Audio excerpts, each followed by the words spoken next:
Praise the lord. ఈ దినం దేవుని వాక్యమునకు మీకందరికీ స్వాగతం, సుస్వాగతం. గలతీయులకు రాసినటువంటి పత్రిక 3వ అధ్యాయము 13వ వచనము. ఆత్మను గూర్చిన వాగ్దానము మనకు లభించినట్లు అబ్రహాము పొందిన ఆశీర్వచనము మనమందరము, దేవుని ఎరుగని జనమందరము కూడా ఆ ఆశీర్వచనము పొందుకొని ఆ యేసుక్రీస్తును పొందుకొని ఆశీర్వదింపబడినట్లు యేసుక్రీస్తు మన పాపముల విషయమై శాపగ్రస్తుడై సిలువలో మరణించి ఘోరమైన మరణమును అనుభవించి మరణించి 3వ దినమున తిరిగి లేచినట్లుగా దేవుని వాక్యంలో వ్రాయబడి ఉంది. ఆయన మన నిమిత్తమై శాపగ్రస్తుడయ్యాడు. ఆయన చనిపోయి ఆయన శాపగ్రస్తుడై ముళ్ళ కిరీటము పెట్టబడి భయంకరమైన శాపాన్ని అనుభవించి మరణించి తిరిగి లేచి మనకు జీవాన్ని, రక్షణను, శాపాన్ని తొలగించి నిత్య జీవమును మనకు అనుగ్రహించి శుభాన్ని, ఆశీర్వాదాన్ని యేసు ప్రభు మనకు దయచేశారు. గలతీయులకు రాసినటువంటి పత్రిక 3వ అధ్యాయం 15వ వచనంలో ఏమని వ్రాయబడి ఉందంటే, ఇందును గూర్చి మ్రాను మీద వ్రేలాడబడినవాడు శాపగ్రస్తుడు అని వ్రాయబడి ఉంది. యేసుక్రీస్తు మన అందరి కొరకు కలువరి సిలువలో మ్రాను మీద వ్రేలాడి మన శాపాలన్నీ, మన పాపాలన్నీ ఆయన తల మీద పెట్టుకొని ఆ శిక్షనంతా అనుభవించి మరి మన కొరకు దారిద్ర్యాన్ని అనుభవించి భయంకరమైన పరిస్థితులు, మరి మనం చేసిన ఘోరమైన పాపం వల్ల ఆదాము నుండి ఈనాటి వరకు ఆయన శాపగ్రస్తుడైపోయాడు. ఎందుకంటే మనలను ఆశీర్వదించడానికి. దేవుడు మనలను పుట్టించిన తర్వాత, దేవుడు ఆదామును పుట్టించిన తర్వాత దేవుడు ఆశీర్వాదాలు ఇచ్చాడు. కానీ మనుషుడు పాపము చేసి సాతాను చేత ప్రేరేపింపబడిన వాడై పాపము చేసి ఆశీర్వాదాలు పోగొట్టుకొని శాపగ్రస్తమైన జీవితాన్ని అనుభవించాడు. ఇట్టి రీతిగా వారి పిల్లలు అనేక కుటుంబాలు శాపమును అనుభవించారు. శాపం అంటే కలవరం, శాపం అంటే ఏంటంటే అసమాధానం, శాపం అంటే ఆశీర్వాదం లేకపోవడం, శాపం అంటే దేవుడు లేకుండా బ్రతకడం, శాపం అంటే దురాత్మలు మనలో ఎంటరై మనలో శాంతి, నెమ్మది, సమాధానం లేకుండా ఉండడం. శాపం అంటే మరణమే, శాపం అంటే ఇంకా బ్రతుకు బాగోదు. అసలు ఈ శాపం అంటే ఏంటంటే దేవుని ఆజ్ఞను అతిక్రమించినప్పుడు మరి ఈ శాపం అనేది వస్తుంది అనేటటువంటి విషయాన్ని మనం ఆలోచించాలి. ఆజ్ఞ అతిక్రమమే పాపము. పాపం చేయడం ద్వారా శాపం అనేది వస్తుంది. దేవుడు ఇచ్చిన శాంతి, నెమ్మది, సమాధానం లేకుండా ఎప్పుడు కలహం, ఎప్పుడు యుద్ధం, ఎప్పుడు గొడవ, ఇలాంటి పరిస్థితులు వస్తూ ఉంటాయి. ఇంకా శాపాన్ని గురించి మనం తెలుసుకోవాలి బాగా. శాపం అంటే ఏంటంటే భూలోకంలో ఉన్నప్పుడే మనం చేసిన ఘోరమైన పాపాలను బట్టి, తీసుకున్న తప్పుడు నిర్ణయాలను బట్టి వాటిని మనం అనుభవించడం. ఈ లోక పరిభాషలో మనం చెప్తాం కదా, వాడు చేసింది వాడు అనుభవిస్తున్నాడు అని. అలాగే మనం చేసిన పాపాలను బట్టి ఈ లోకంలో పర్యవసానాలు అనుభవించి మరి శాపగ్రస్తమైన జీవితాన్ని జీవించడం అనేది శాపం. దేవునికి విరుద్ధంగా దేవుని ఆజ్ఞలు పాటించకుండా ఉండడం వల్ల సాతాను అనేవాడు మన జీవితంలో ఎంటర్ అయిపోతాడు. మనకి ఇంకా శాంతి ఉండదు. ఇక మరణమే, కలహమే, గొడవలే. జీవితం అనేది అస్సలు బాగోదు. మన జీవితమే మనకు బరువైనదిగా ఉంటుంది. నేను ఎందుకు బ్రతకాలి, నేను ఎవరి కోసం బ్రతకాలి, కృంగుదలలో ఉంటాడు. వాడిలో శాంతి ఉండదు. చాలా కుటుంబాలు ఈ అంత్య దినాల్లో శాపగ్రస్తమైన జీవితాన్ని అనుభవిస్తున్నారు. ఆశీర్వాదాన్ని అనుభవించట్లేదు, సమాధానాన్ని అనుభవించట్లేదు. ఒక్కసారి మనం ఆలోచిద్దాం. మనం ఎక్కడో తప్పుడు నిర్ణయం తీసుకున్నాం, ఎక్కడో రాంగ్ స్టెప్ వేసాం. అందుకే మన జీవితం ఇలా శాపగ్రస్తమైంది. అందుకనే ఆశీర్వాదం లేదు, నెమ్మది లేదు, శాంతి లేదు. మనం దేవుని మాట వినలేదు, దేవునికి లోబడనందున ఒక శాపగ్రస్తమైన జీవితాన్ని మనం అనుభవిస్తున్నాం. ఇందుకు ఎవ్వరూ అతీతులు కారు. చాలామంది ఇటువంటి అనుభవంలోనే ఉన్నారు. మీరు క్రైస్తవులైనప్పటికీ, చర్చికి వెళ్ళేవారైనప్పటికీ మీరు దేవునికి లోబడనందున శాపగ్రస్తమైన పరిస్థితులలో మీరున్నారు. అయితే ఏంటి ఈ శాపగ్రస్తమైన పరిస్థితులు, ఎందుకు ఇలా జరుగుతుంది అనే విషయాన్ని మనం తెలుసుకోవాలి. ఈ శాపం వల్ల, ఈ పాపం వల్ల ఏం జరుగుతుందంటే కొన్ని కుటుంబాల్లో సంతానం లేకుండా పోవడం. అంటే పిల్లలు లేని వాళ్ళందరూ శాపంలో ఉన్నట్టు కాదు. కొంతమంది దేవునికి విరుద్ధంగా ఘోరమైన పాపాలు చేయడం వల్ల ఘోరమైన శాపాన్ని అనుభవిస్తున్నారు ఈరోజు కూడా. కొంతమందికి పిల్లలు లేరు, ఎందుకంటే శాపం. మరి కొంతమందికి సాతాను ఎంటర్ అయి ఆ గర్భంలో పిల్లలు పుట్టకుండా చేస్తున్నాడు. కానీ యేసుక్రీస్తు నామంలో విడుదల కలుగునుగాక, ఆ బంధకాల నుండి విడుదల కలుగునుగాక. కొంతమంది యవ్వన కాలంలో ఒక అమ్మాయి వెంట పడి పెళ్లి చేసుకొని జీవితాన్ని శాపగ్రస్తంగా, ఆ అమ్మాయి జీవితాన్ని తన జీవితాన్ని శాపగ్రస్తంగా మార్చుకొని వారు వివాహం అయితే చేసుకున్నారు, వారి కోరికలు నెరవేరాయి, దేవునికి విరుద్ధంగా తల్లిదండ్రులకు విరుద్ధంగా వివాహం చేసుకున్నారు, కానీ శాపగ్రస్తమైన జీవితాన్ని అనుభవిస్తున్నారు. ఆశీర్వాదము లేదు ఇంకా కుటుంబంలో.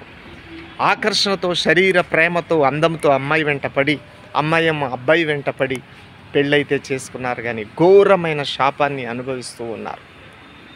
ఇప్పుడు గొడవలే. సాతాను ఎంటర్ అయిపోయాడు కుటుంబంలో. ప్రియ చెల్లి, నీ కుటుంబంలో పరిస్థితులకు కారణం ఏంటో తెలుసా? శాపం. ఎందుకో తెలుసా? నువ్వు యవ్వన కాలంలో నువ్వు ఒక యవ్వనస్తుని వెంట పడ్డావు. దేవుని చిత్తము కానీ ఒక అబ్బాయిని పెళ్లి చేసుకున్నావు, ఒక అమ్మాయిని పెళ్లి చేసుకున్నావు. ఆ అమ్మాయి జీవితాన్ని నాశనం చేసావు, ఆ అబ్బాయి జీవితాన్ని నాశనం చేసావు. దేవుని ఆజ్ఞను అతిక్రమించావు. దురాత్మలు ఎంటర్ అయిపోయాయి ఇప్పుడు ఆ అబ్బాయిలో అమ్మాయిలో. ఎవరి మాట ఎవరు వినట్లేదు. శాపగ్రస్తం అయిపోయింది నీ జీవితం. దానికి కారణం మనమే. కొంతమంది ఇతరుల ఆస్తిని ఎకరాలకు ఎకరాలు, లక్షలకు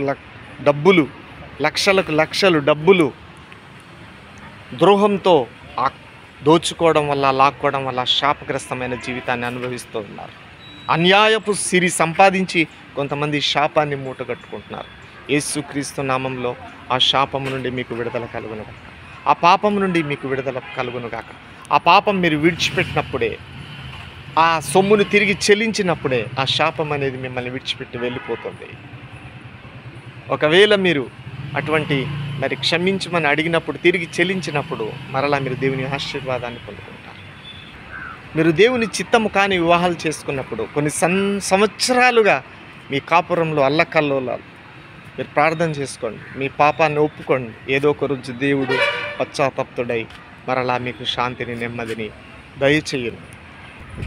వంశావళి పాపం, ఆదాము నుండి వస్తున్నటువంటి వంశావళి పాపం, తల్లిదండ్రులు చేసినటువంటి పాపాలు పిల్లలకు శాపగ్రస్తంగా మారిపోతూ ఉన్నాయి. కాబట్టి విడుదల కలుగునుగాక, యేసు నామములో విడుదల కలుగునుగాక. మన తప్పును మనం ఒప్పుకుందాం, దేవుడు క్షమిస్తాడు, విడుదల ఇస్తాడు.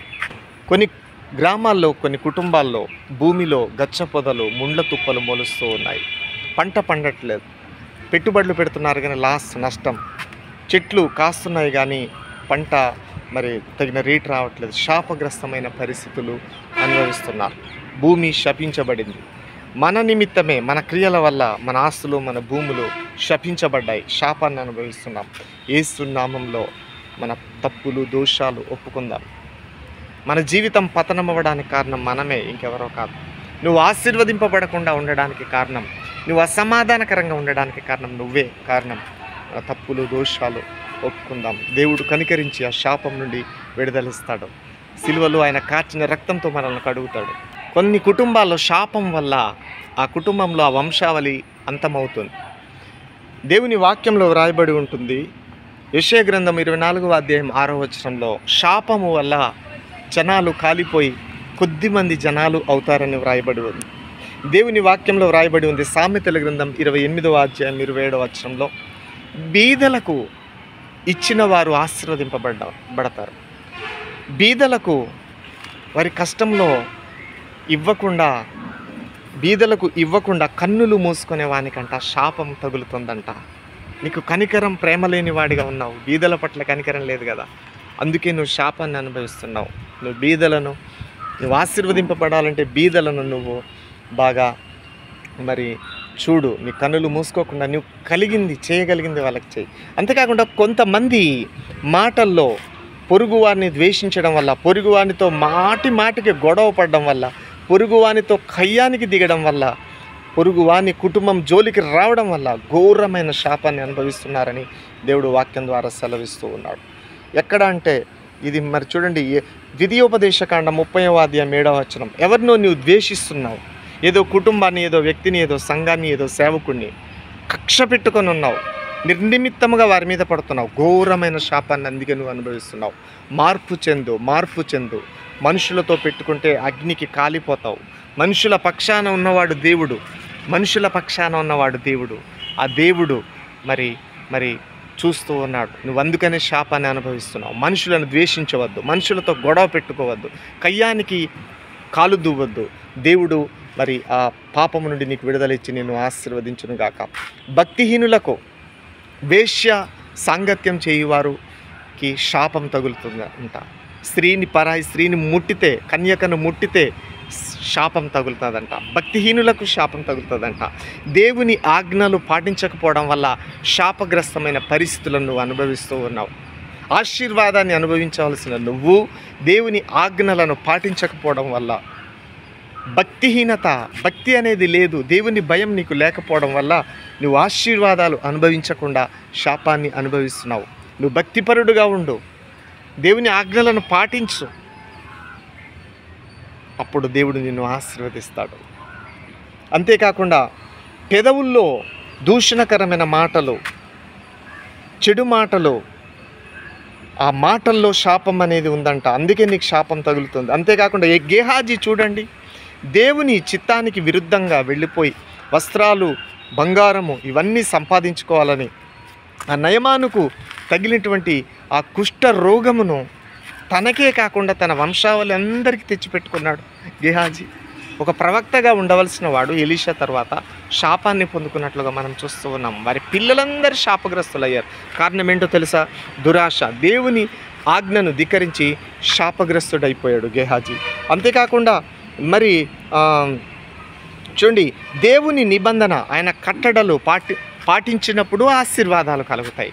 దేవుని నిబంధన ఎప్పుడైతే మీరి దేవునికి విరుద్ధమైన దానిని ఆరాధించి దేవుని విరుద్ధమైన మనుషులతో చేరి దేవుని కాని దానిని ఆరాధించే మనుషులతో పొత్తు కుదుర్చుకున్న ఇశ్రాయేలీయులకు ఘోరమైన శాపాలు కలుగుతాయని దేవుడు మాట్లాడాడు.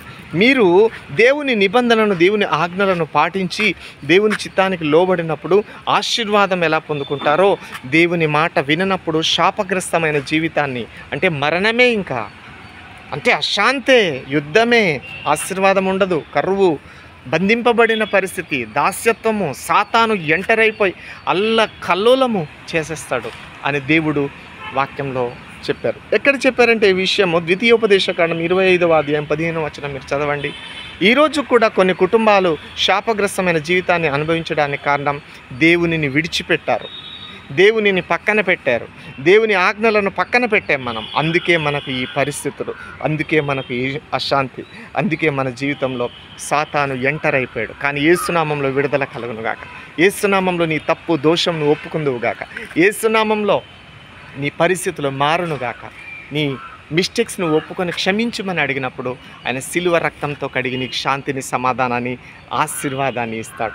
అంతేకాకుండా మరి కొన్ని కుటుంబాల్లో పిల్లలు నీకు శాపంగా మారిపోయారు. నువ్వు పెంచిన పెంపకం, నువ్వు వేసిన విత్తనం, నీ పిల్లల్లో వేసిన విత్తనం ఎదిగి ఫలించింది, భక్తిని వారిలో వేయలేదు, దేవుని భయాన్ని, దేవుని వాక్యాన్ని పెట్టలేదు, లోకాశలతో వారిని నింపావు, చదువులతోనే నింపావు, సంస్కారము లేదు వారికి. పిల్లలు శాపగ్రస్తంగా కొన్ని కుటుంబాల్లో మారిపోయారు. కొన్ని కుటుంబాల్లో వ్యాపారంలో శాపం, నష్టం, ఇప్పుడు లాసు, లక్షలు, కోట్లు. కొన్ని కుటుంబాల వ్యవసాయంలో నష్టం, ఫలము లేదు, పంట పండినా తగిన రేటు లేదు, వ్యవసాయం చేసిన అవసరాలు తీరట్లేదు. అనేక మంది శాపగ్రస్తమై ఆత్మహత్యలు చేసుకుంటున్నారు. కారణం ఏంటంటే శాపం. దేవుని మాట వినకపోవడం వల్ల శాపమే, నష్టమే. ఈ పరిస్థితుల నుండి మనం విడుదల పొందుకోవాలి. మనం శాపగ్రస్తులుగా ఉండాలని దేవుడు కోరట్లేదు. ఆశీర్వాదాలు లేకపోవడం, శాంతి లేకపోవడం, ఇవన్నీ శాపగ్రస్తమైన జీవితానికి సూచనగా ఉన్నాయి. మనం శాపంలో ఉండవద్దు, మనమందరం ఆశీర్వాదంలో ఉండాలని దేవుడు కోరుకున్నాడు. కలువరి సిలువలో ఆయన మరణించింది ఎందుకంటే మనం ఆశీర్వదింపబడాలని. ఈ శాపం ఇశ్రాయేలీల్లో కొన్ని సందర్భాల్లో 18 సంవత్సరాలు ఒకసారి శాపంలో పడితే 18 సంవత్సరాలు దాసులుగా ఉండేవాళ్ళు, మరణించేవాళ్ళు. కొంతమంది 7 సంవత్సరాలు మోయాబీయులకు రకరకాల వారికి దేవుడు అప్పగించేవాడు. శాపగ్రస్తమైన జీవితాన్ని వాళ్ళే కొని తెచ్చుకునేవాళ్ళు, ఆశీర్వాదంగా ఉన్న జీవితాన్ని వాళ్ళే పాడు చేసుకునేవాళ్ళు. సంవత్సరాలు కొన్ని కుటుంబాలు భార్య భర్తల మధ్య అగ్నిగుండంలో ఉంది. కారణం ఏంటంటే శాపం. నువ్వు తీసుకున్న రాంగ్ నిర్ణయాలు, రాంగ్ డిసిజన్స్ వల్ల ఇవన్నీ అనుభవిస్తున్నావు. కనికరించమని ప్రార్థన చేయి. కొన్ని సంవత్సరాలు అనుభవించిన తర్వాత, కొన్ని రోజులు అనుభవించిన తర్వాత దేవుడు కనికరం చూపిస్తే మనకు బ్రతుకుంటుంది, లేకపోతే లేదు. ప్రభునందు ప్రేమైన దేవుని బిడ్డలారా, నువ్వు ఆశీర్వాదాల్లో ఉన్నావా? నువ్వు సమాధానకరంగా ఉన్నావా? నువ్వు అలాగే నిలబడు. ఆశీర్వాదంలో, రక్షణలోనే కొనసాగు. ఉన్న జీవితాన్ని నువ్వు శాపంగా మార్చుకోవద్దు. దేవుని ఆజ్ఞను పాటించకుండా, దేవునిని విడిచిపెట్టి, మరి యవ్వన కాలంలో ఈ ఆ స్త్రీని ముట్టి, అంతేకాకుండా ఆ అమ్మాయి వెంటపడి, అంతేకాకుండా నీవు మరి భక్తిహీనతలో ఉండి నువ్వు శాపగ్రస్తంగా నీ జీవితాన్ని నువ్వే మార్చుకోవద్దని దేవుడు నీకు బ్రతుములాడుతూ చెప్తూ ఉన్నాడు. ఆశీర్వాదంలో నేను నడవాలని దేవుడు కోరుతున్నాడు. నేను ఆశీర్వాదం, శాంతి, సమాధానకరమైన బాటలో దేవుడు నడిపించేటప్పుడు అక్కడ నువ్వు కొనసాగించమని దేవుడు నీకు మరీ ప్రాముఖ్యంగా చెప్తున్నాడు. ఆశీర్వాదంగా ఉన్న జీవితాన్ని నీ శాపంగా నువ్వు మార్చుకోవద్దు, నరకప్రాయంగా మార్చుకోవద్దు. కొన్ని సంవత్సరాలు బ్రతకాల్సిన నువ్వు చావు బ్రతుకులోనికి, మరణములోనికి మరి బ్రతికిన జీవోత్సవంగా, తుఫానులు, సుడిగుండాల లాంటి జీవితంలో నేను బ్రతకలేను, కృంగుదల పరిస్థితిలోనికి, డిప్రెషన్లోనికి, మరి కల్లోలం వంటి పరిస్థితుల్లోనికి నువ్వు అలా దిగజారవద్దు. అక్కడే ఆశీర్వాదాల్లోనే, శాంతిలోనే నిలబడు, సమాధానకరంగా ఉండు, దీవెనకరంగా ఉండు. శాపగ్రస్తంగా నీ జీవితాన్ని నువ్వు మార్చుకోవద్దు. నువ్వు ఉన్న స్థితిలోనే, నువ్వున్న ఆత్మీయ స్థితిలో నువ్వు ముందుకు కొనసాగు. బాగా ఉన్న నీ జీవితాన్ని పాడు చేసుకోవద్దని దేవుడు నీతో మాట్లాడుతూ ఉన్నాడు. శాపంగా మార్చుకోవద్దని దేవుడు నీతో మాట్లాడుతూ ఉన్నాడు. నువ్వు బాల్య దినంలో ఉండొచ్చు, నీ యవ్వన కాలంలో ఉండొచ్చు, సంసార జీవితంలో ఉండొచ్చు. నీ జీవితాన్ని బాగుండడం లేదా అనేది నీ చేతుల్లోనే ఉంటుంది. ఆశీర్వాదకరంగా ఉండాలంటే నీ చేతుల్లోనే ఉంటుంది. శాపంగా ఉండాలన్నా నీ చేతుల్లో ఉంటుంది. కానీ ప్రతి శాపం నుండి దేవుడు మనకు విడుదల ఇచ్చునుగాక, కరుణించునుగాక, సహాయం చేయనుగాక. దేవుడి వాక్యం దీవించునుగాక. ఆమేన్. Praise lord. స్తోత్రం ప్రభా. శాపగ్రస్తమైన జీవితాన్ని అనుభవించే ప్రతి బిడ్డలకు, భార్యాభర్తలకు, మనుషులకు విడుదల కలుగునుగాక యేసు నామములో. వారు తీసుకున్న నిర్ణయాల వల్ల, వాళ్ళ పితరుల పాపము వల్ల, వంశావళి పాపము వల్ల, వారు చేసిన ఘోర పాపం వల్ల, యవ్వన కాలంలో వారు చేసిన పాపం వల్ల, వారు చేసిన మోసాల వల్ల, ద్రోహాల వల్ల శాపగ్రస్తమైన జీవితాన్ని అనుభవిస్తున్నారు. పిల్లల ద్వారా, అనారోగ్యం ద్వారా, అప్పుల ద్వారా, కరువు ద్వారా, ఆశీర్వాదాలు లేకుండా, సమాధానం లేకుండా, దేవుడు వారిలో ఉండకుండా, దురాత్మలు వారిలో దూరి వారి సంసారంలో అల్లకల్లోలమైన పరిస్థితులు ఉన్నాయి. దయచేసి కనికరించండి. అటువంటి కుటుంబములను మీరు ఆదరించండి. అటువంటి కుటుంబంలో మీరు కట్టండి. విడుదల చేయండి శాపము నుండి. మీ రక్తంతో కడగండి, పరిశుద్ధాత్మతో నింపండి, సమాధానపరచండి, లైఫ్ని దయచేయండి. ఒక అవకాశం మీరు దయచేయండి ప్రభువా, ఒక అవకాశం మీరు దయచేయండి. కనికరించమని యేసు నామములో ప్రార్థించండి. ఆమేన్. Praise lord. దేవుడు మీతో మాట్లాడుతూ ఉన్నాడు. దేవుడు చెప్పిన విషయాలు నేను మీతో చెప్తున్నాను. కాబట్టి మీరు దేవుని వాక్యానికి లైక్ చేయండి, షేర్ చేయండి. దేవుడు మిమ్మల్ని ఆశీర్వదించునుగాక. ఆమేన్. Praise lord.